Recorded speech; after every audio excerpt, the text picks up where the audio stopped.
Coming up, filmmaker Adam Rifkin joins Illeana in just a minute. Welcome to Popcorn Talk, featuring movie discussion, news, and interviews.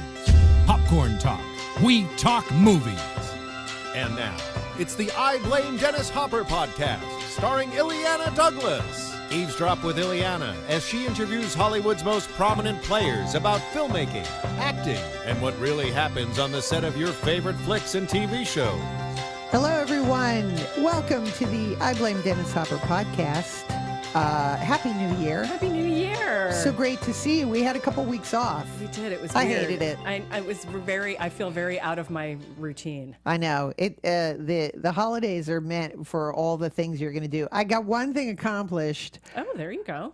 I'm just bragging, but I bought a photo.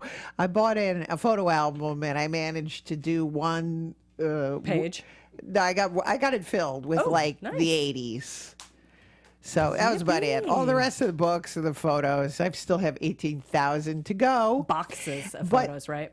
So I got that done. And then the other thing I accomplished is you were following. You love to cook. I love to cook. Yes. Oh, yes. I have been perfecting my matzo ball soup. Yes, you have. And it's been such a fun journey. And I have loved talking with everyone about this. I've made all sorts of things in my life. I've never had the input on creating the matzo balls. I mean, it's like a bunch of pesky Jewish grandmothers. It started with them just criticizing your spelling because you'd spelled it phonetically. First of all, I'm not Jewish. I know I look Jewish. Everyone thinks I'm Jewish. I'm Italian. But, I misspelled matzah. Yep. Then the second time I made the matzo ball, I was trying to lighten them up. And so I was experimenting. So I put sourdough bread in the matzo ball. Oh, my goodness. Well, of course, I was told the whole point of matzah is that it's supposed unleavened. to be unleavened. Right. And I don't have the chicken fat yet, but I have nailed the broth, and I took pictures of how it's really quite a process. I'm fascinated. You put dill in your broth. Yeah, the dill is killer. Unusual. It is the kiss. It's got to be fresh dill. Of course. So I have nailed the dill, and it's funny. My manager called me on New Year's. He's like, I'm coming home from vacation. Can I come over for soup?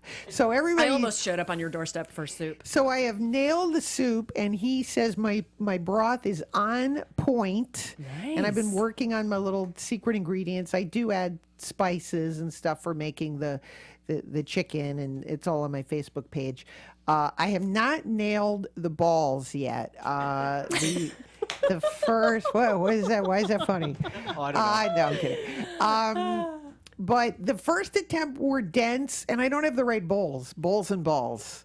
But I'm just sitting here blushing. So the third time I got to go to the Green Blast and get the chicken fat. Oh, because I got to get the sure. chicken fat, and then everybody keeps talking about the soda water that I got to put soda water in. Oh, and the matzo ball, sure. But sure. nobody also says not how Jewish, much. but I know about these things. Yes. So they keep saying a little soda water and Yep. then 2 tablespoons of chicken fat. I've been using 2 tablespoons of olive oil. Of course, because you're Italian. So that's also what I had on hand. Uh-huh. So I will get the chicken fat, I swear. So next time, my goal, I only have one goal for 2018. Here it is. Listen, I'm one of the few people who I achieved my New Year's resolution was not to watch the news. I know. I'm so impressed by that. I don't watch the news anymore, which means that I have, unfortunately, a lot of free time on my hands. No, I got a lot of free time. So I don't watch the news anymore. In fact, as a treat, I think it was yesterday. I think as a treat, I watched CBS News at 6:30, and I was astonished. I'm like, oh, I'm not missing. This is so kooky. No. It's a long way from Walter Cronkite. Yeah. But my goal for 2018, aside from making our show a continued success, and we've got so many cool guests coming up, but I want to perfect my matzo ball soup, and then I want to serve it to Mel Brooks and Carl Reiner. Oh my gosh! And if they call it I love soup, that goal. Then that's it. Then I have achieved. That's all I want for 2018. Boom. Small goals, everyone. Boom. That's my. How about you? Do you have any? No. I pray that Illeana will talk less and we'll get more time to talk about my decorating and my jewelry. Exactly. Let's talk about me. Is there anything you can't do? Archery? You're good at archery. You're good at everything. I love following the pictures. Oh my gosh, the helps pictures with my are hilarious. low self-esteem. Oh my gosh. Today I've dismantled a.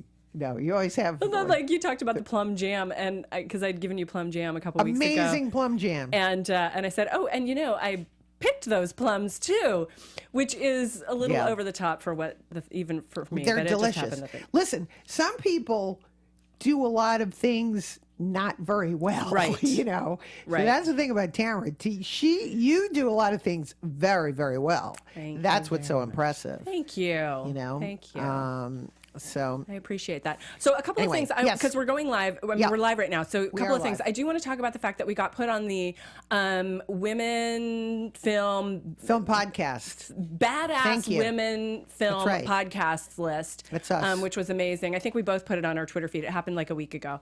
So check that out. I can't find a picture right now. Thank you. Wow. Wait a minute. That means we have someone in the control booth. I love it. We do. We're official badasses, you and I. Well, we're great. I love it. The show is developing a lot of followers, and we've got some. And as I said, January, we're trying to just do things that we love, films and film inspiration.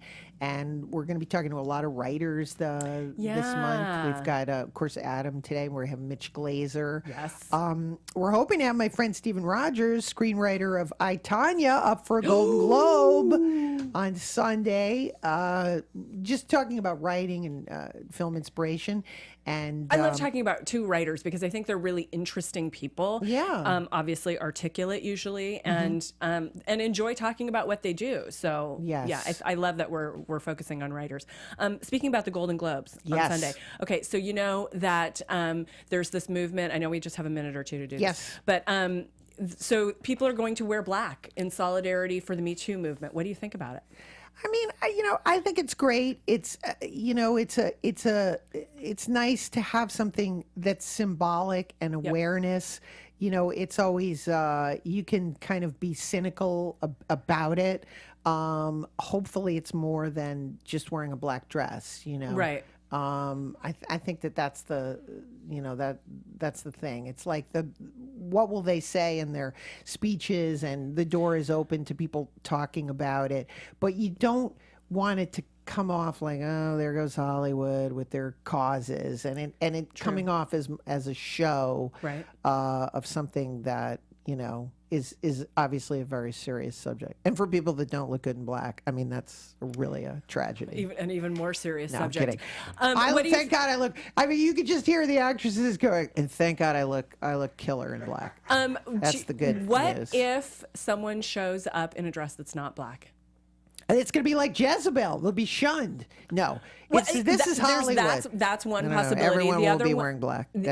You wouldn't have nobody. It's like everybody suddenly. That's how you learn the colors. You're like, is dusk, is Dusty Rose in? Because everyone's got Dusty Rose on. Yeah, I like the old days of in the dressing 70s. Yourself. Yes. Oh my gosh, me too. Cher and Bjork. Sharon Stone, remember coming in her shirt? Her Gap t-shirt. Yes. I miss the individuality I do too. of it. We've talked about that before. Yeah, it's too perfect. It's now. a little bit too stylized, and what the it's going to be a very interesting year, and I have been invited to a very highfalutin party. I cannot wait to hear the stories about the highfalutin party. But this year, I feel like it's tough because I do. Well, every year I have. I have friends that are up for awards. Yeah. And I am a member of the Academy, and I dutifully look at all the films. I watch all the films. I watch all the foreign films. I'm one of the people laugh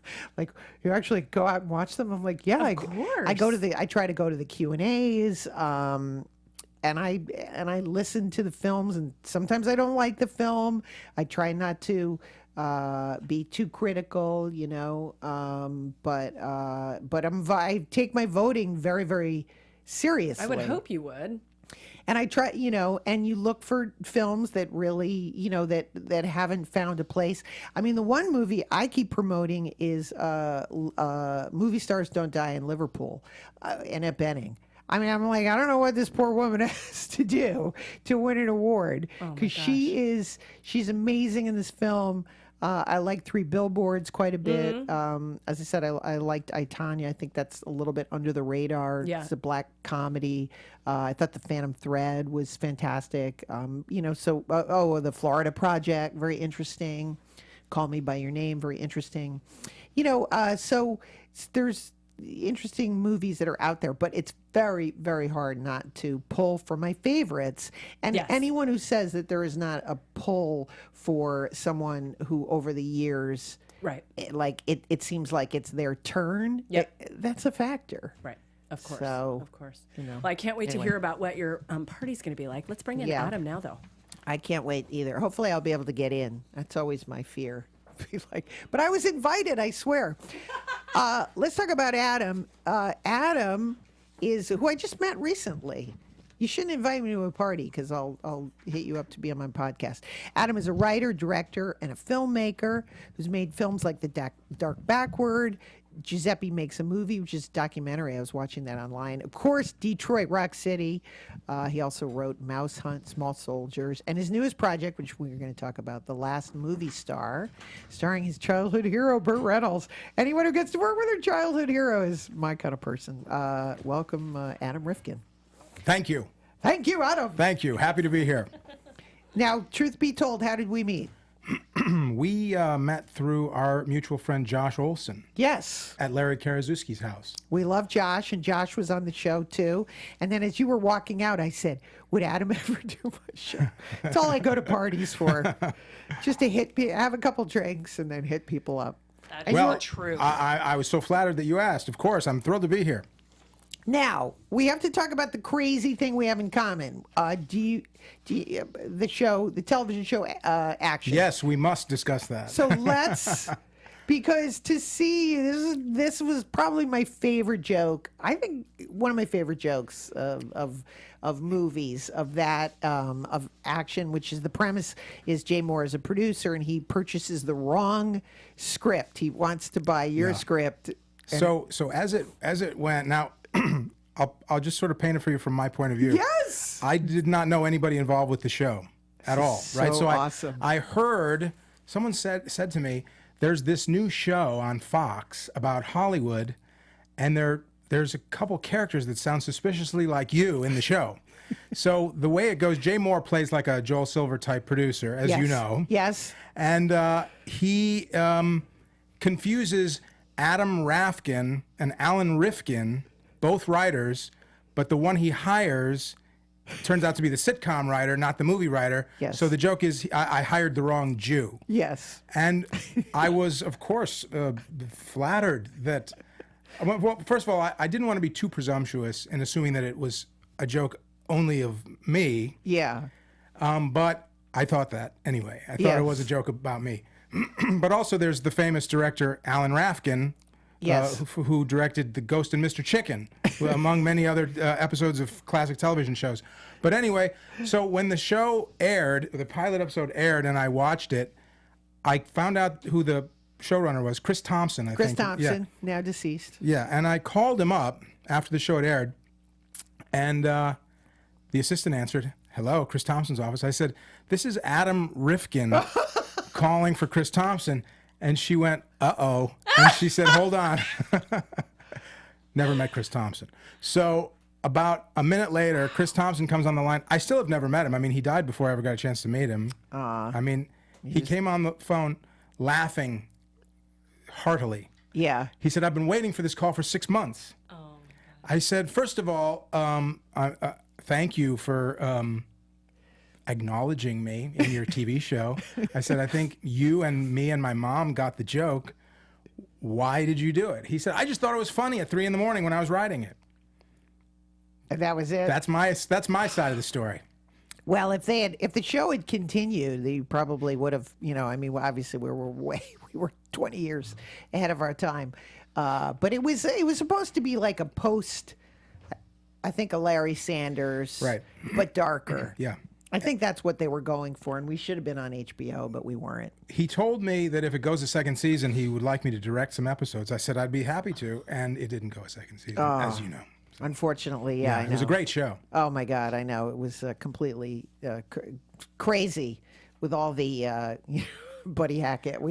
There needs to be a documentary just about the 13 episodes and absolutely surviving it. And I did meet the guy who played the Adam Rifkin character. Yeah. And a very nice guy. Yes, I forget his real name. Jared Paul. Jared Paul. Yeah, very nice guy. Very funny. Yeah, we bonded over that moment. Yeah. I'm sure that people think he really was Adam Rifkin. Maybe. But anyway, that's one of my favorite showbiz jokes, and that's what. So thank you for playing along with me. Thank you. Okay, now to more serious. The whole reason you're here. What was the first film you saw, and who took you to see it? Okay, well, I don't have a clean answer to this question. Yes, because well, my memory's a little fuzzy. Okay, but I can tell you there's two films in particular that are key films in my early development. Yes, that changed my life. Yes, one I saw at an age that was too young to remember how old I was. And then one was when I hit about 12. But the one that I saw first that changed everything for me was Dracula. The Bela Lugosi, the classic Bela Lugosi version. Yeah. Todd Browning's Dracula. And that, I was so, I had to be 4 or 5, maybe even younger. I don't know. But I was so taken with the imagery. Yeah. And with his performance and with his eyes and with the mystery of it, that I fell not only in love with that film, but I fell in love with monster movies in general. And my first love of movies was a love of monster movies because of that movie. Also at the same time, my grandfather, and it may be the reason I saw the movie, my grandfather turned me on to monster movies by buying me an issue at around that time of Famous Monsters magazine. Oh. At a grocery store. Uh-huh. And I loved the imagery of all the monsters. So that started me on a lifelong love of monster movies. I'm from Chicago, and where I saw all the monster movies that I ever had seen was on a show called Svengoolie. Oh, God. I love it. Svengoolie, who is still doing it and is now coast to coast on MeTV, was the local Chicago monster movie host when I was growing up. Love it. And he is where I first saw all the Universal monster movies. Yeah. I saw all the Hammer horror films. I saw all the Japanese giant monster movies. I saw all the AIP drive-in movies. I saw them all on Svengoolie. Wow. And I've since become buddies with Svengoolie. His name is Rich Coase. He's a great guy. I tried to actually, there was a point where I was making this movie called Detroit Rock City, which I know you brought up earlier. Yes, great film. Thank you. It's set in that era when I was growing up in the 70s, and I wanted to license a clip from an old episode of Svengoolie. That scene got cut, so it didn't end up happening, but that's how I got to know him. And he's a great guy. But anyway, he was my original film school, Svengoolie. Yeah. And now that eventually evolved into a love of all kinds of movies, and that's where I come to the second movie, which is not, I know the question was the first movie you ever saw. No, it's But this was another milestone movie for me. Yeah. When I was about, I guess it was about 11 or 12. I saw the movie One Flew Over the Cuckoo's Nest. And that totally shifted my perspective on movies. No longer were movies merely cool monsters and something fun to watch and makeup effects and it was no longer frivolous. Suddenly, a movie reached into my soul and my psyche and changed the way I looked at human beings and emotions and life. You know, it just changed my whole outlook on life. So that movie then got me off onto this love of all movies, all kinds of movies, and that's when I became a real student of just cinema in general. So monster movies first, thanks to Dracula. One Flew Over the Cuckoo's Nest opened me up to all movies. It's interesting that you mentioned Cuckoo's Nest because even though you wouldn't think that that's a movie for a child, he really is this kind of anti-hero, and if you feel different at all, I could see why you would gravitate. Loved it, yeah. Towards him. Totally connected with McMurphy. You know? Yeah. In the same way, though, I connected to all those great monsters. Like the Universal Monsters, I'm not, of course, the first person to say this. I mean, this is something that people have talked about ad nauseum. But all those great Universal monsters had tremendous pathos. Yes. You related to them. You felt sorry for them. They were these misunderstood freaks who were not, who it was not their fault. I know. That they were placed in this judgmental, harsh, cruel world. Yeah. So I think a lot of kids related to those monsters when they were growing up. Yeah. And so McMurphy, I felt, is kind of a similar character in a way. He's a misunderstood monster. And also, they were all kids in that ward, Yeah. But the real monster was Nurse Ratched, of course. She was the scariest monster of all. She was. Well, it's interesting with the movie The Shape of Water, because he's talking about the creature of Black Lagoon, and why do you think it's so interesting? We have so many superhero movies. Yeah. But superheroes aren't as fun to get behind as Frankenstein and Dracula and all of those. In my humble opinion, I agree with you. But generally speaking, today, that's not the case.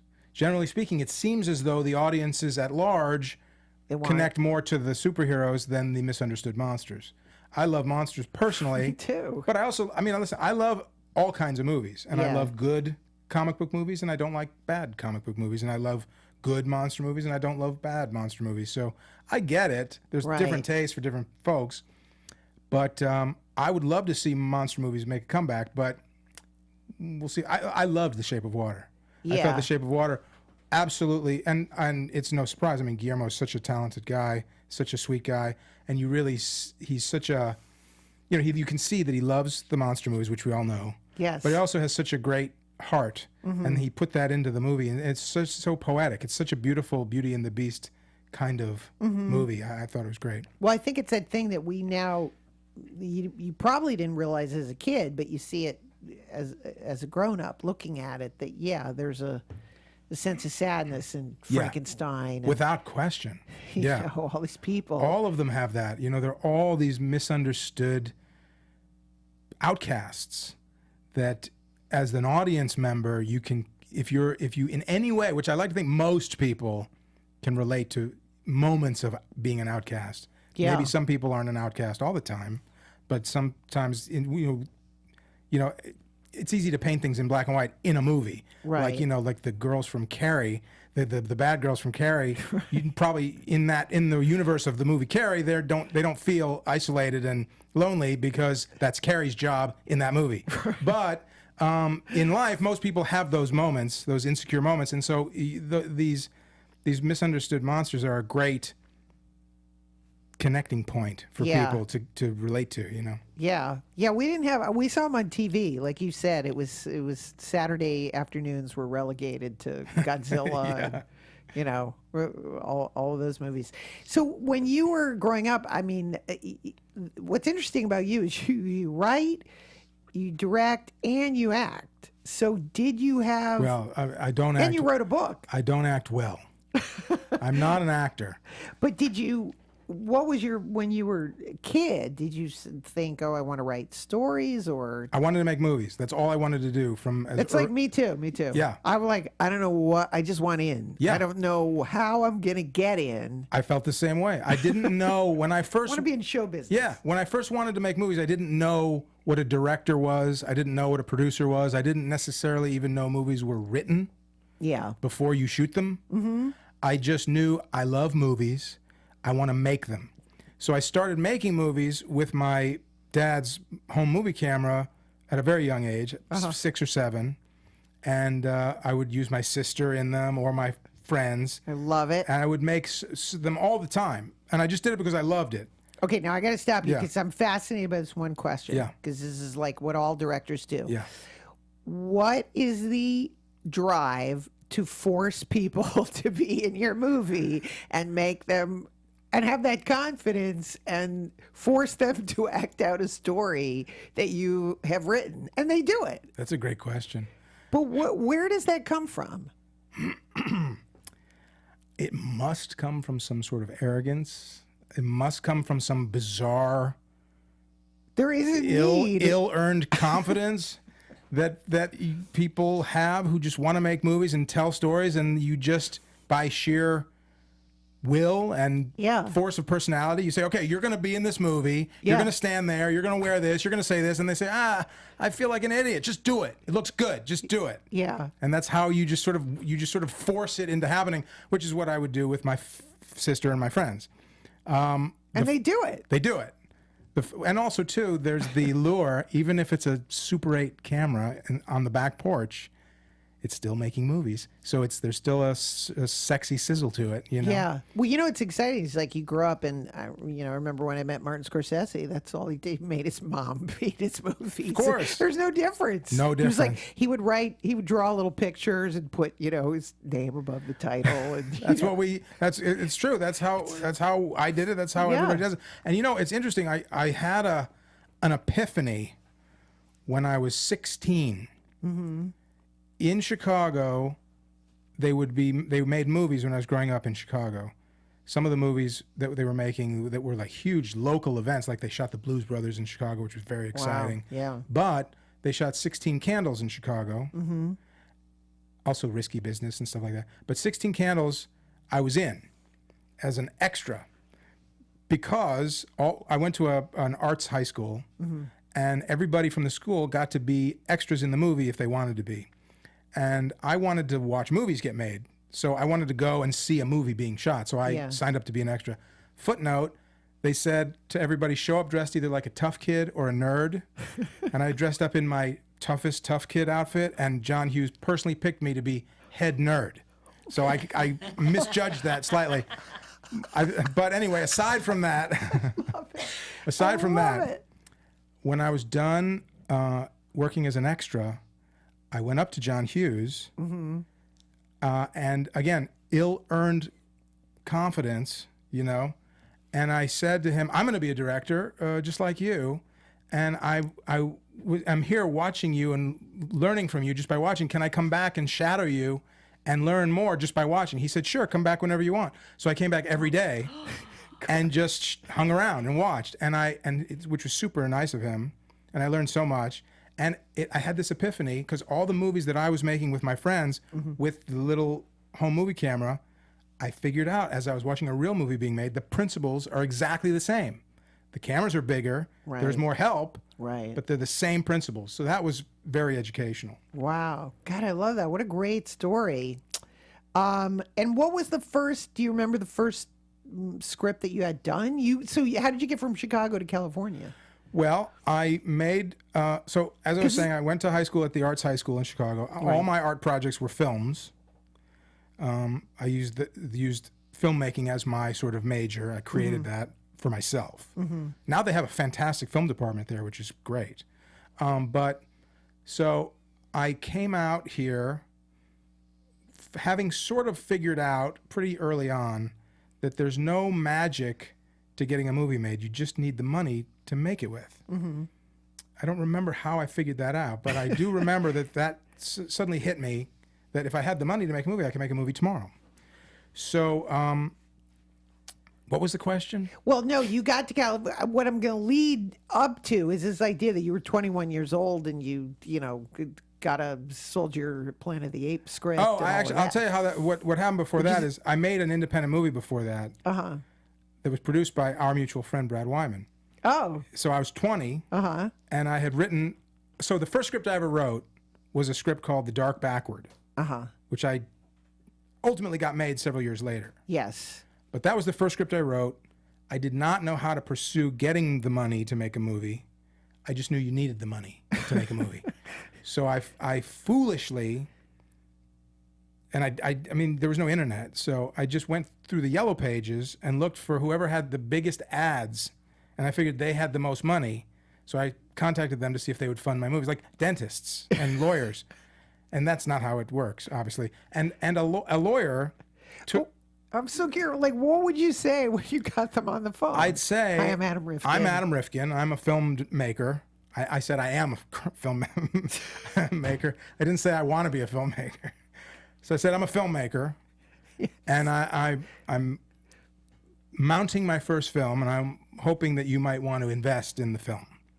And they said, we don't do that. Yeah. We're an eye clinic. We don't do that. Oh my God, I love it. So, but a lawyer whose name now escapes me, and it is applicable because of the name of your book and your podcast. A lawyer took pity upon me, and he was a real Hollywood lawyer because he was involved in the deal for Easy Rider. Oh my God. So I thought, this is exciting. Yeah. That's a great movie, and that's a real movie. So he sat me down. I wish I remembered his name. And he said, you're going about this all wrong. Aww. He said, I don't know why he bothered, but he did. It was very sweet. Well, you're going to see in the book. People, it's, once you make up your mind, it's like people will just be there to help you. I did find that to be true. And this guy helped. So he said, here's what you got to do. Don't contact lawyers and doctors. He said, there are production companies that do this. That is what they do. You submit your material, they assess it, they decide if they want to fund it. He said, find out who they are, submit your script to them. So at that time, there was a ton of independent film companies. And one of them, which no longer exists, was called Scurris Pictures. Mm-hmm. And a reader at the company liked the script. He knew the company wouldn't make it, but he gave it to his high school chum, who was 21, 22, had just produced his first movie, Brad Wyman, said, Brad, you should read this. Maybe you'd want to see if you could help get it made. So John Lau gave the script to Brad Wyman. Brad read it, called me in to the office. He was at the time working for a producer named, speaking of, we also talked about Marlon Brando, yes, a producer named Elliot Kastner, who produced a bunch of Brando films and Paul Newman films. And didn't he do Missouri? He did Missouri Breaks, right, with Nicholson and Brando. Yeah. So anyway, Brad was working for Elliot, as was Cassian Elwes. Another great name. Yeah. Hollywood name. Yeah, so Cassian was Elliot's stepson. Elliot's no longer with us, sadly. So Cassian and Brad were working for Elliot. So Brad read the script of The Dark Backward, said, let's try and get it funded. We gave it to Elliot. Elliot said, no, this is a weird movie. It's never going to make a penny. I'm not funding this movie. But he said to me and Brad and to Cassian, if you have a movie that might appeal to the kids, meaning teens. Yeah. If you have a movie that might appeal to the kids, maybe we could do that. Mm-hmm. So he was cranking out tons of little low-budget movies because the home video market was booming. So he said, do you have anything for the kids? And I said, yeah, I do. I have a script that's perfect for the kids. He said, well, bring it in tomorrow. I said, can I bring it in next week? I want to polish it up a little bit. He said, sure. So I didn't have one, but I ran home and I wrote one. And that movie was called Never on Tuesday. And so Brad and Cassian read it. And I don't think Elliot even read it. He just said to them, will the kids like it? Yeah, okay. You guys can go all make it together. And he gave us like $500,000 and we got to make that movie. That was my first movie. That's incredible. Yeah. What a great story. Oh, it was, what were you like on the first day? Were you just like... sort of an unearned confidence, you know? I was too naive to be too scared, you know? I got scared about day 3, but it turned out like a movie. I mean, that movie was my film school. Making that movie was my film school, and so that got the ball rolling. You know. Did you make a lot of mistakes with like eye lines? I made almost every choice I made was a mistake, but I mean, it turned out looking like a movie, and we had a great cast. He said, you know, as few locations and as few characters as possible is what Elliot had said. So it's about 3 young people who get in a car accident in the middle of the desert. One is driving across country to New York from L.A. One's driving to L.A. from the other side of the country. They crash in the middle of nowhere. They're stuck there waiting for help to arrive. And while they're there, it's like waiting for Godot or Breakfast Club or something, right? That's a good idea. It turned out okay. So I like that idea. So, but a few different times people drove by and there'd be like a little funny scene and then they wouldn't help them. Right. So we got cameos for some of those people because Brad grew up out here, knew a bunch of young famous people, and Cassian was involved in movies since he was a kid, so he knew some famous people. So we got, and I didn't know them, but they agreed to do it, which was great. So Nicolas Cage did day, and Charlie Sheen did a day, and Cary Elwes did it for Cassie and his brother. Yeah. And Emilio Estevez and Judd Nelson and Gilbert Gottfried all did a day. And so that was nice. So then you got to know Judd, and that's how The Dark Backward came about. So then he's the star of The Dark Backward, which is I've been watching. I was watching it on the internet. It's completely crazy with Bill Paxton. Yeah, it's kind of an oddball movie. But it's got all these people in it. Wayne Newton is in it, Yeah. and James Caan is in it. Yeah. So what was that experience like? Well, that was that's my sentimental favorite experience, movie, everything. That's the first script I ever wrote. So what happened was, Brad and I, after we made Never on Tuesday, we decided to continue to try to still try and make The Dark Backward. So Brad, I guess, had given it to Judd Nelson, or Judd just found it and in Brad's office and read it. I don't remember how it got into Judd Nelson's hands. But at that time, Judd Nelson, at a certain budget level, greenlit the movie. Right. So he read it, and he said, I want to star in it. And Brad said, Adam, we're ready to go. So, but I didn't see Judd being able to pull it off. I mean, again, this is arrogance at 22 years old. You know what I mean? Like, why would I ever say no to any opportunity like that? You know, it's like, you're so dumb when you're that age. I said, Brad, I don't see how he could pull it off. Because I picture Judd Nelson in The Breakfast Club, and he was like a tough guy. Yeah. And the character that he'd be playing is like the most crippling nerd you could possibly imagine. So Judd agreed to audition for me, right? Which was very nice of him. I didn't realize at the time how magnanimous that was of him. So we went to a bunch of different open mic nights at comedy clubs around town, and he was in disguise. And he's supposed to be the worst stand-up comedy. He's supposed to be like the worst stand-up comedian in the world, right? Yeah. Insecure, nerdy, poor delivery, bad jokes. He's just supposed to be like the worst. That's kind of what it's about. And so he would go up on these open mic nights and do the worst possible job, you know, the worst sets. And he was so committed to it. I thought, oh, he could totally pull this off. So once he said yes, the movie was going, which was so exciting. Yeah. And then we got all these other great people, because it was a very unusual script on purpose. Right. You know, I knew when I was writing it, I'll never afford big explosions. I'll never afford special effects. I'll never be able to afford anything. How can this movie stand out from all the other movies being made if I make it unusual enough that it might raise some eyebrows and make people talk about it because it's weird? That I figured could be production value unto itself. So, and because it was the kind of script that most of the time doesn't get made, and most of the time these folks never get offered, we got lucky and got Bill Paxton and James Caan and Wayne Newton and a bunch of other people. Did you? What was it like working with James Caan? I mean, were you intimidated at all, or? I was intimidated, but you know, he it's so funny. He's an intimidating guy. Yeah. And the first thing I had to discuss with him was he wanted to do his character in a Yiddish accent, and I didn't want him to do that. By the way, he does a great Yiddish accent, but it was too shticky. I didn't want it to be. I just want to see the scene of that happening. It's like it's your first big movie, and Jimmy just wants to have a word with you. That's what happened. He took me into his trailer and he said, "Look, I want to do it. I want to do it like this." He's like doing the Yiddish accent. Yeah. And I said, I don't think we should do it like that. And he gave me this angry look. He's like, you don't like the Yiddish accent. I just don't think it's right. All right, fine, we won't do it with the Yiddish accent. But he was great. Were you relieved? I was so relieved that it didn't, you know, because by the way, it was such a favor of him to show up in the first place. Yeah. I thought he was just going to get on his motorcycle and drive away. So, but he didn't. He did it. He worked he worked a few days, and he was great in the movie. Yeah. I don't think he's ever seen it.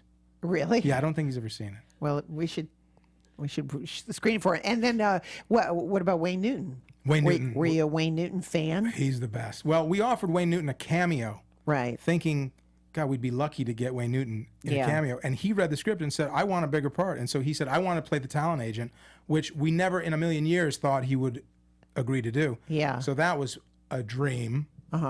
He said that to us. So that was great. Bill Paxton, we didn't know, but we knew his work. I mean, he was so funny in Near Dark and so funny in Aliens, and I was such a big fan. We offered him the part. He wasn't sure if he wanted to do it. We had a meeting with him. We all had so many laughs. He agreed to do it. He was just the best guy of all time. We maintained such a close friendship over all the years. And he was such a big supporter of that film. You know, he was so vocal about that. And Lara Flynn Boyle I knew because she went to my high school in Chicago. That's how we got everybody. So I want to just right around this time, because I just think it sounds like a made up story that you were hired by Fox to do a script of Planet of the Apes. Yes. And then it just like. Well, what happened was Cassian Elwes, who had produced with Brad. What year is it? Just so I know. This would have been, God. Just to get a reference. Because the Planet of the Apes, when was the last Planet? I mean, before the whole reboot. Did it end in the 70s? It ended in the 70s, and we pitched our reboot before the word reboot existed in probably 88. Yeah. 88, roughly, you know? So that's 87, amazing. 88. That's very prescient. Yeah. So Cassian Elwes and I went to Fox and pitched this idea to reimagine Planet of the Apes. And it was based on the fact that Cassian had been making all these low budget movies, and I had made Never on Tuesday, and that we knew how, for very little money, to make a movie look like a real movie. And so my idea was to do just forget all the sequels, open the movie with the last 3 minutes of the first movie, and then you cut to black and you fade up on a card that says 300 years later, and it's the apes having reached their Roman era, right? And so now you've got, basically, I wanted to do Spartacus, but the humans are the slaves, and the apes are the Romans, and one of the descendants of Charlton Heston mounts a revolt. And I wanted it to be Spartacus, I wanted it to be Satyricon, I wanted it to be aliens. We used aliens as sort of a, I hit the microphone, sorry. I used aliens as a reference to them in the pitch, saying, look how big aliens looked for such a small amount of money, and Jim Cameron and Gail Ann Hurd came from Corman, and we're kind of in the same school of independent filmmakers, and we're going to do the same thing with Planet of the Apes. That's part of how we sold it to them. Did you think at all about the costumes? I mean, again, there was no technical. It was all going to be the old school way, but we were going to have Rick Baker do the makeup, you know, and it would have looked awesome. And it was such a great idea. So then, what were you shocked when you're like, hey, wait a minute? This was my first. 20 years This later. was my first life lesson in Hollywood. I thought for sure, okay, I just made my first movie at 20. I'm about to reimagine Planet of the Apes for 20th Century Fox at 21. Oh my God. I wrote the script. The head of the studio read the script, loved it. His only note was, can you trim it down about 10 pages? It reads just a tad long. That was our notes meeting. I mean, that never happens, right? So we were starting to open offices. It was really starting to take shape. This was going to be our next movie. And then he got fired, the head of the studio. And so all his projects got shelved. And then we continued throughout the years to try and ignite it, but never with any luck. And then Planet of the Apes changed hands a number of times after that. Oliver Stone was going to do it at one point. Chris Columbus was going to do it. James Cameron was going to do it. And then what ultimately got made was the Tim Burton movie. Right. Which was, and then everything was scrapped, and now the new reboot of Planet of the Apes is its own complete animal. Yeah, it's a whole CGI. It's a completely different kind of a thing. God, that must have been disheartening. That's what, it was. I mean, to understate things slightly, it was very, very heartbreaking.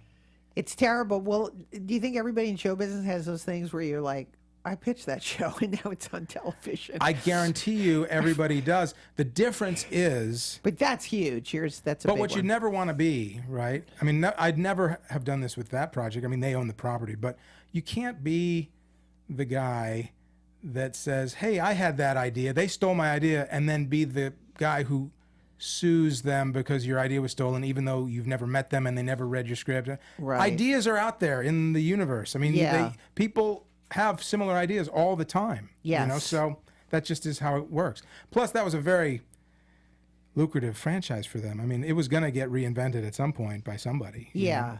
But I understand. I got that lesson too early on of like, you can't not go in if you're up for a job and pitch your best stuff and worry about that they're going to steal it. No, you just got to do it. You just got to bite the bullet. People are going to, and sometimes people are going to steal your stuff. Yeah. I've had meetings where I've gotten hired to write something, and the executives will say in the room, okay, you've got the job, but some of the other people who pitched had some ideas we liked. Use these ideas. Right. And that's not necessarily cool, but it's also, that's happened to me where I pitched stuff and they've used it and I didn't get the job. So that's kind of just the way it works. Yeah. You know? I guess that's being a professional. Yeah, I think it is. Yeah. You know, which is, it's not easy. I'll tell you, my agent, the great Alan Gasmer, who is now a great producer, produces the show Vikings, among other things. When he was representing me, he said, because I said to him once, I had some meeting where I had these horrible notes that were just going to ruin the movie. And he said, and this was just a writing job. You know, there's like different kinds of mindsets for different kinds of jobs. Like if I'm doing a writing job that I know I'm not going to direct, I'm just in I'm in studio writing man mode. You know, my job is to deliver what they need. You know, if I'm directing an independent film, I'm going to fight for every detail because I'm the voice, I'm the filmmaker. Right. But if I'm writing something for hire, they're paying me. You know, so if they want to screw it up, fuck it up. I mean, I can swear, right? If they want to fuck it up, that's their, you know, if I don't do it, they'll hire someone else to do it. Anyway, so he said, it's better to not argue in the room and to be somebody that they like to work with, because they'll forget if that project doesn't get made or if that project isn't successful. They'll forget those details, but they'll remember if you're easy and fun to work with or an asshole to work with. Right. So you don't want to be the guy in the room who's fighting them on every note. Right. Because that's just not very collaborative. You know, it's just not in the spirit of collaboration. And so give me an example, and I mean this for me too, because I've been, you know, when someone gives you a horrible note, and I'm not being facetious here, what is the language that you know, like your face is frozen and you're thinking that's the worst idea. Well, but what is the actual language? What are some, like somebody taught me something to say, which was, let me think about that. Yeah, that's pretty much it. What I always would do in those meetings is I wouldn't become middle in any way. I'd say, let me think about all these, let me digest these, let me get back to you with some solutions, some options. Yeah. Now, a lot of times they have ideas, but they're not necessarily vested in that specific idea. They have a problem with the script, and then it's your job to sort of decipher what the problem is based on their solution. And if their solution isn't good, you can sort of dissect, all right, well, the reason they came up with this solution is because this is their problem. And if I came up with a better solution, they'll 9 times out of 10 rather have the better solution. So I'll say, I thought this through and I think that part of the problem might have been this. So what about this solution instead? And most of the time I've found that they've been amenable. Other times they just say, no, do it the way I said, or I'll hire someone else to do it. And then you know that situation is, that's the way that one is going, unfolding, you know? What about when you know, I've been in a situation where I've been a writer, producer of something where you know that it's the wrong path, but I've tried both. I've tried arguing and lost. Yeah. And then I've tried playing along like, oh, okay, let's make this the world's crappiest pedestrian dialogue. And that didn't work either. No, well, I've had writing jobs where there comes a point where, I mean, everything I go into, I go in with the hope it's going to be great. I do my best work all the way through. Best I can do all the time. But sometimes there comes a point where you know, okay, this is going in a direction that will never get made, or if it does, it's going to be terrible. And you can either back away. I mean, that's perfectly fair. You know what? I can't, and I've done that too. I can't quite figure out how to make these notes work. You're probably best to do it with someone else. Or you just click into mercenary mode. And you just say, if that's the way you want it, that's how I'll deliver it. I'll have the script to you by Tuesday, and you just do that. I mean, there's no wrong way. Right. It's whatever you can stomach, you know? Mm-hmm. It's interesting for people, since we're talking about, solutions for writing. Now we've got to talk now about Detroit Rock City. Okay. Another passion. Do all of your movies become cult films? No, but it seems like a bunch of the movies that I've made have become cult films. I feel like the Burt Reynolds movie is already got cult written. That'd be great. I mean, the thing I like about the term cult is it means people have discovered it and like it, and love which is it nice. and support it. Yeah. It also implies that it was a failure when it initially came out, which, that's... I did a show for TCM which was called Second Looks, and so much of it was a misunderstanding of cult films. For instance, like everybody thought 1941 was a bomb. It actually wasn't a bomb. It just wasn't. It didn't make the money that Jaws did. Yeah. But so there's this revisionist history, and sometimes it's the timing of the film and things like that. Every movie I've been in is a cult film. Or it was a huge hit in France. So Detroit Rock City, which does not seem like it would have been a cult movie, but then later became... Well, it's got... as you were making it, they threw money at you, didn't they? Well, here's what happened. We were making this teen coming-of-age comedy. Very much like a John Hughes movie. Very much like it. Set in the 70s. Yeah. For those who don't know, it's about 4 kids in 1978 trying to sneak into a Kiss concert, and everything goes wrong along the way. And we kind of likened it ourselves to the quest for the Holy Grail, and the Kiss tickets are the Holy Grail for these kids. So we had a blast making it, and I really loved recreating that era because I grew up in that era, and I really have a nostalgia for it, and so that was fun. The movie, when we got all the Kiss songs very inexpensively, because Gene Simmons was one of the producers of the movie. That was kind of part of how it... that's essentially how it got made. Yeah. Which is that the way it all started was I was making a movie called The Chase with Charlie Sheen and Christy Swanson, which has also gone on to become a cult film. And the assistant editor wrote Detroit Rock City on spec and said, "Will you read this?" And I read it, and I said, "This is great." He said, "If it gets made, will you direct it?" I said, "Of course I will." But I thought to myself, this will never get made. Gene Simmons would never agree to this. All the Kiss songs and the Kiss in the movie, it'll never happen. Anyway, and they weren't together or anything, Kiss. Anyway, as the years went on, Gene Simmons became involved with the project, attached himself as a producer. Kiss reunited for a big reunion tour. It was a big monster hit, and he was offering up all the songs to be used on the soundtrack, and suddenly all these pieces, all the planets aligned, and we got to... in the movie suddenly was a viable entity. And one of the other producers who was involved, just by happenstance, was a woman who I happened to have been dating at the time, named Kathleen Haas. And she said, "Hey, one of the projects I'm doing is getting pretty close. It's looking pretty good. I think we might actually get this one set up. And we were thinking maybe you'd want to direct it." And I said, "What is it?" She said, "It's called Detroit Rock City. It's about 4 kids in 1978. I said, "Stop right there." Not only have I read it, but I've already attached myself to it. So yes, I'll be happy to direct it. Anyway, New Line Cinema agreed to fund it. It all happened very fast. We had a great time making it. And then in post-production, all the money for the music went basically to Gene Simmons for the Kiss songs. Yeah. But it was a very low... this is going to sound like a lot of money to people, but the music budget for the songs was $500,000, right? So, and that's for all the Kiss songs. Right. Now, that may sound like a ton, but for famous hit songs, that's not that much money, especially for the amount of Kiss songs we needed.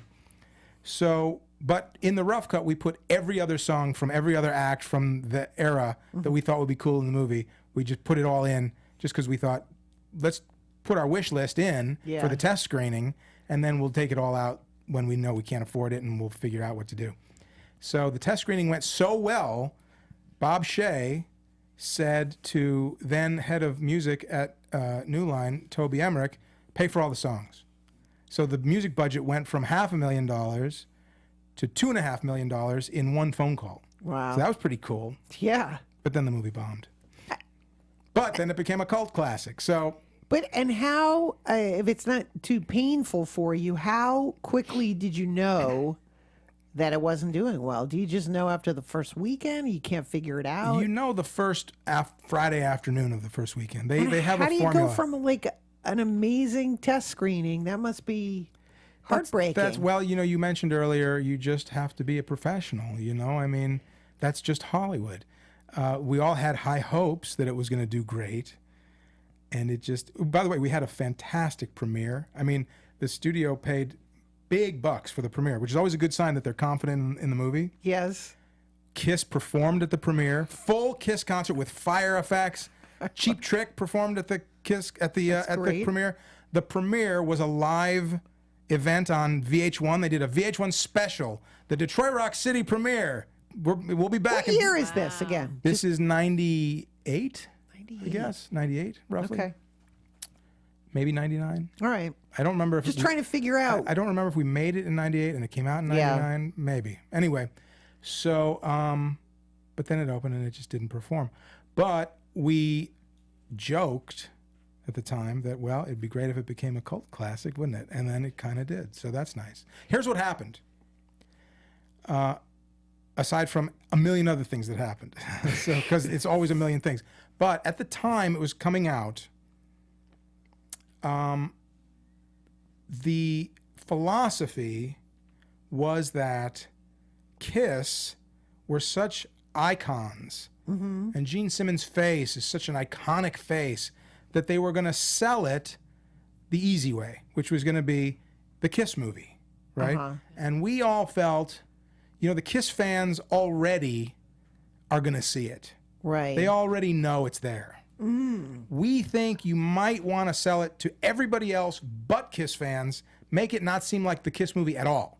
Right. But that's a harder one to pitch to outlets, because, okay, we can sell this as, here's the easy way, Gene Simmons' face on the cover of a big magazine, or here's this coming-of-age movie set in 1978, and blah, blah, oh yeah, and Kiss is in it, and blah, blah, blah. Yeah. So they sold it like a Kiss movie, and one way one might analyze it could be that the Kiss fans all came and nobody else came because they weren't Kiss fans. They thought it was the Kiss movie. And then when it started playing on cable and it started coming out on home that's video. when I discovered it. That's when everybody discovered it. And everybody at the time who discovered it was saying, oh, this isn't like Kiss at all. You don't have to be a Kiss fan to like this movie. And it really kind of organically built this fan base. Yes. And in fact, my brother did when I went to school, my brother reenacted, they did a Kiss concert in high school. It was the closest theatrical.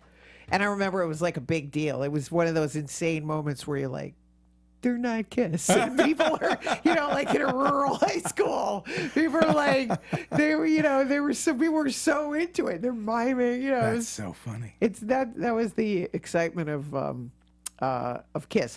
Okay, so now, because we're running out of time. Before, can I just say one quick thing? Sure, please, say anything. Speaking of the Dark Backward and speaking of Detroit Rock City. Yes. Coincidentally, there is a theater in Brooklyn called the Alamo Drafthouse Brooklyn. Now, we all know the Alamo Drafthouse theater franchise. We do. They promoted part of my book tour. Fabulous. We love them. So the Brooklyn chapter, out of the blue, recently reached out to me and said, can we do a double feature in January? It's going to be January 31st, Detroit Rock City and the Dark Backward. So I'm flying to Brooklyn for that. Oh, my God, that's great. So I would love it if people came to see it.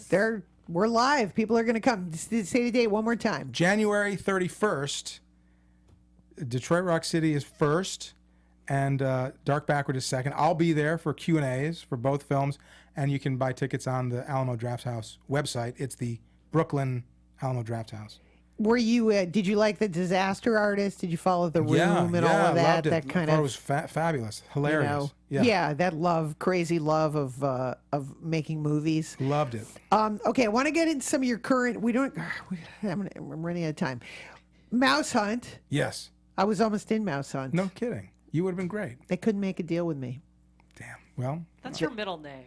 They couldn't make a deal with me. And I met Gore, and guess what? Here's another little inside tip. The reason Christopher Walken's in the movie is because of you. Yours truly. Here's what's funny. For the longest time, everybody involved was saying, God, wouldn't it be great if we could actually get Christopher Walken for this role? Thank you for that. On behalf of Team MouseHunt. I wish I'd met you. I met Gore. He was great. Yeah, and I had just worked with Chris in the movie called Search and Destroy. Sure. And they kept saying, well, we want... And I was like, I want to do it. It's really funny. It's a farce. He said, well, we want to get Christopher Walken. And I was like, I just did a movie with him. I'll get you together. And I actually coached him on what to say to Christopher Walken to get him to do the movie. That's so great. And guess what my reward was? What? They offered me scale to be in the film. And I said, don't you think that's a little mean? Yeah. And they said, take it or leave it. Jennifer Tilly wants to do the movie. That's what they said. No kidding. That's what they said. Hollywood is a cold And I was place. really hurt by that. I said, really, scale? Like, that's it? You can't do any better than scale? And they said, take it or leave it. Damn. Well, had I known that, I would have made some calls and would have had no effect on anything, but at least we could have shared that moment. Well, it was funny because it was one of those things, too, as an actor, you learn your lesson. It was like, you'll see, they'll come back. Now, guess what? They didn't. Oh, no. They didn't. And now every time it's on, I'm like, I could have been in that movie. Damn. Red bastards. Okay, so that's MouseHunt. I got my, not that I'm bitter at all. And I always quote John Milius, no grudge is too small. That's what he told me.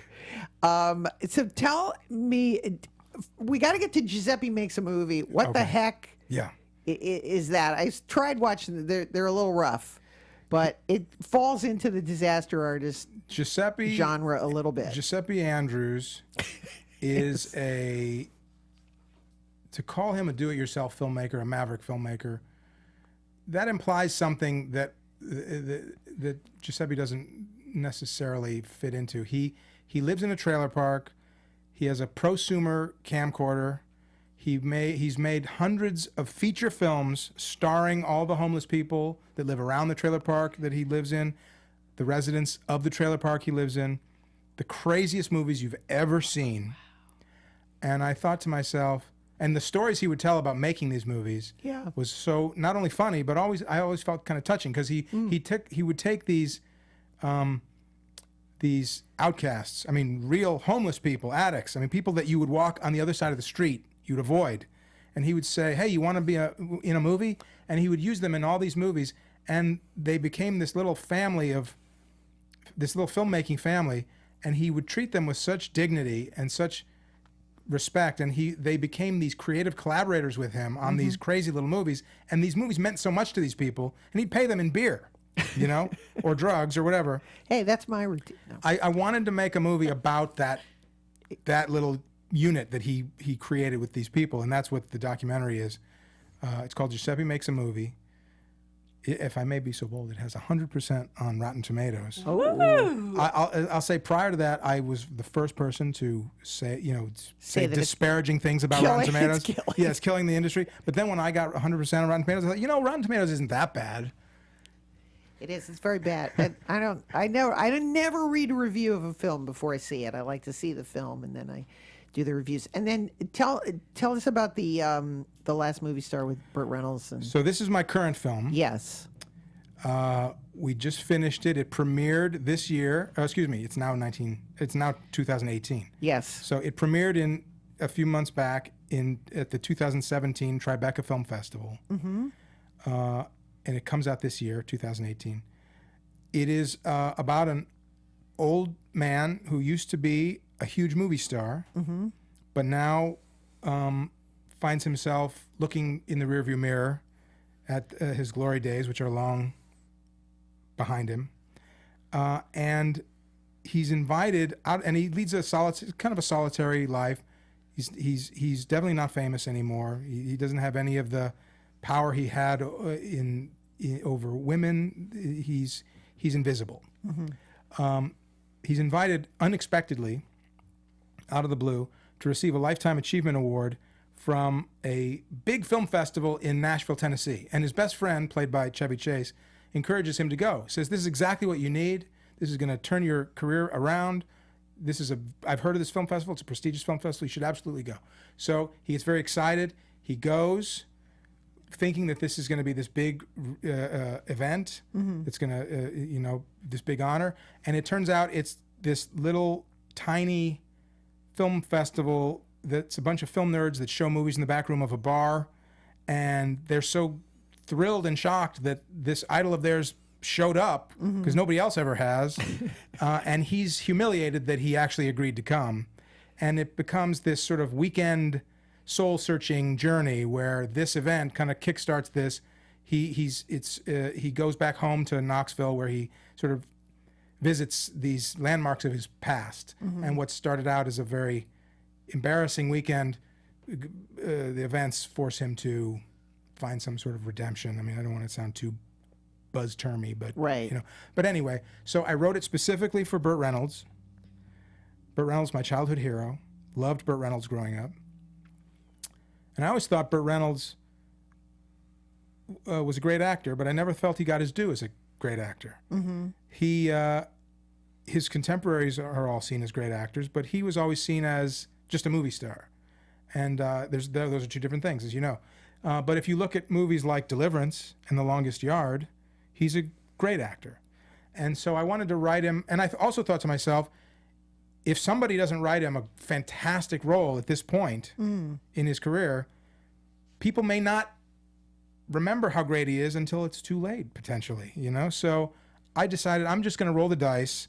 I'm going to write a movie for Burt Reynolds, a role that he's really going to want to sink his teeth into. I didn't know if he was willing to work anymore. I didn't know if he was retired or what. So I wrote the script, and we sent it to his manager. And I said to the manager, I wrote this movie for Burt and Burt alone. And if Burt doesn't want to do this, I'm not making the movie. And that was true. I only wrote it for Burt. So he said, I'll send it to him. I can't tell you what he's going to say. He's Burt. So the next day, I get a call from Burt Reynolds. Now, we've all met famous people. And sometimes it's fun, sometimes it's not. But every once in a while, there's that one person that can make you starstruck, And Burt Reynolds is that person for me. When I think of Burt Reynolds, the term movie star to me is synonymous with Burt Reynolds. I don't think of anybody today who's as famous as Burt Reynolds was when he was the biggest movie star in the world. So he said to me, this, because the movie kind of parallels Burt. I wanted it to I purposely wanted it to parallel his very public ups and downs and the mistakes he made. It's about a character very much like Burt who has to come to terms with his mistakes. And he said, if you had sent me this script 10 years ago, I don't know if I would have wanted to face what it's about. He said, but now I have to do it. And he said, I'm in. And so that was phenomenal. Then it took 7 years to get the money. But but we finally made it. And he's so good in it. His performance is absolutely beautiful, completely vulnerable performance. So brave. And it's exactly what I hoped it would be. And what was the biggest thing that surprised you about working with him on the set? Well, you admired him on the screen. Now you've... I was very pleasantly, I wouldn't say pleasantly surprised, but I was pleased at how collaborative he was. And he did not walk on the set and say, I'm Burt Reynolds, I know how to play this role, just sit back and learn. He did not, it was nothing like that. He said, we're making this movie together. I need you, you need me. I'm going to give you the most I can, but if I'm not giving you what you want, kick my ass, tell me what you want, tell me I'm doing it wrong, tell me you hate it. Whatever you want, I need to give you what you need. He was so honest about that kind of stuff that was really, I was touched by that, And I still couldn't get over the fact that he was there at all. I mean, like I said, I've worked with famous people before, and it's always fun. Not always fun. Those are stories I tell you in private. But it was just, and when people recognize Burt, because he doesn't go out, he lives in Florida. You don't see Burt Reynolds out a lot. When people would recognize him, they go insane. Right. Is that Burt Reynolds? Oh my God. People go insane. It was fun to see, and he loves it. Well, what a great, and when does that one come out? So that comes out later this year. Okay. It was bought at Tribeca by a company called A24. Yes. Which is also released The Disaster Artist this year. Oh. They got some great movies out this year. The Disaster Artist, Lady Bird, The Florida Project. They're fabulous. Yeah. They released Moonlight. Good company. Yeah, great. So they bought it at Tribeca. They're releasing it this year. They don't know the exact date yet, but they're going to announce it soon. But anyone in the Southern California area on January 14th, if you feel like taking a trek out to the desert, it is the closing night film of the Palm Springs Film Festival. Okay.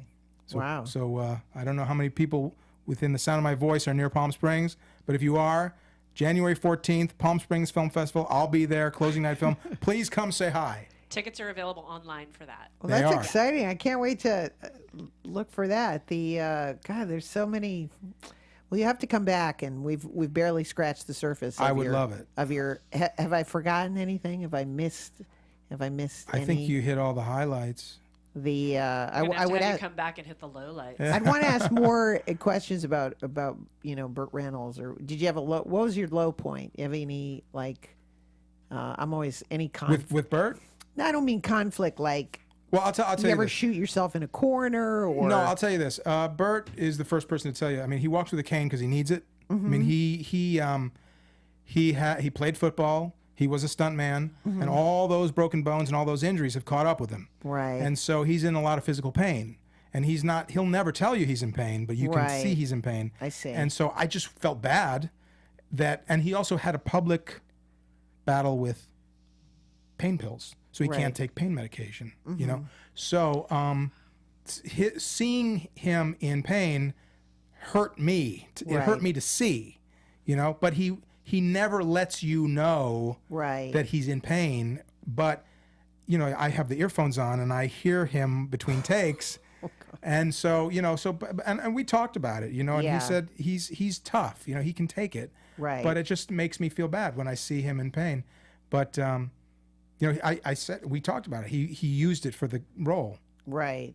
Beautifully, you know. I understand that. Well, I'm looking forward to seeing that. It's always touching to see actors that I'm a sucker for any kind of redemption. Me too. Chad story. I'm in. He especially when it's an older actor. Don't you love seeing? Absolutely. Remember, like Peter Fonda and The Limey. Loved it. I love seeing older actors. I love it. One of the movies that I watched just prior again to making this movie is Harry and Tonto. Oh, which is fabulous. One of my favorite. Like the cat alone needs an Academy Award. Yeah. But Art Carney was so good in that one too. Alrighty. Well, Adam Rifkin, Alan. Oh, did you ever see the movie Sherman's March? I forgot to get to it. Burt has a little cameo in that. Sure, I have seen that movie. Yeah, another crazy quest of. Yeah. I don't know why I had to mention that. Just I had to get in one last thing. You always have to get in the last I'm word, sorry. don't you? It's the new year. Look for Adam's film, The Last Movie Star, in Yes. theaters soon. He is at Adam Rifkin on Twitter and at Adam_Rifkin on Instagram. Also, you can buy Illeana's book, I Blame Dennis Hopper, Yes, in you can. bookstores and online. You should buy it. Check out our Facebook page, like us on Twitter and all that stuff. The podcast website is illeanaspodcast.com. That's right. What'd you think of our first live show of the new year? 2018. I thought it was great. Do you have any? What would my score be on Rotten Tomatoes? 100%. Thank you. 100%. 100%. Do you have any? Do you do New Year's resolutions at all? No, because I fail at them as soon as I I just do. I told you mine is I want to make matzo ball soup for Mel Brooks and Carl Reiner. I just do little ones. Oh my God, that's a great one. Right? That's a great one. That's all I want to do. By the way, got a year. Burt has stories about every. I know we have to go, right? No. Burt has stories about everyone. I mean, everyone. Yeah. But and between takes, I would just sit down Danny and say Shore? everyone. So Sally Field. I would just sit Love down it. between takes and say, okay, Vincent Price, go. But he has great Mel Brooks stories. Oh my God. Yeah. I have a feeling we're alike in that way. That's all I do is like when I work with George Siegel or Buck Henry, like they love it. We're on day 3. They're like, okay, George Siegel used to call me his biographer. He goes, it's my biographer. She got every secret out of me now. That's great. Anyway, thank you so much. As we always say on our show, everyone's life is like a movie with a beginning, a middle, and an end. Sadly, today's the end. But thank you so much. You're so kind to come here. Thank you so much. It was so nice to be here. Please come back anytime. I'd love to. Thank you, everyone. Happy New Year. Next time, everybody. Bye. From producers Maria Menounos, Kevin Undergaro, Phil Svitek, and the entire Popcorn Talk Network, we would like to thank you for tuning in. For questions or comments, be sure to visit popcorntalk.com. I'm Sir Richard Wentworth, and this has been a presentation of the Popcorn Talk Network. The views expressed herein are those of the hosts only and do not necessarily reflect the views of the Popcorn Talk Network or its owners or principals.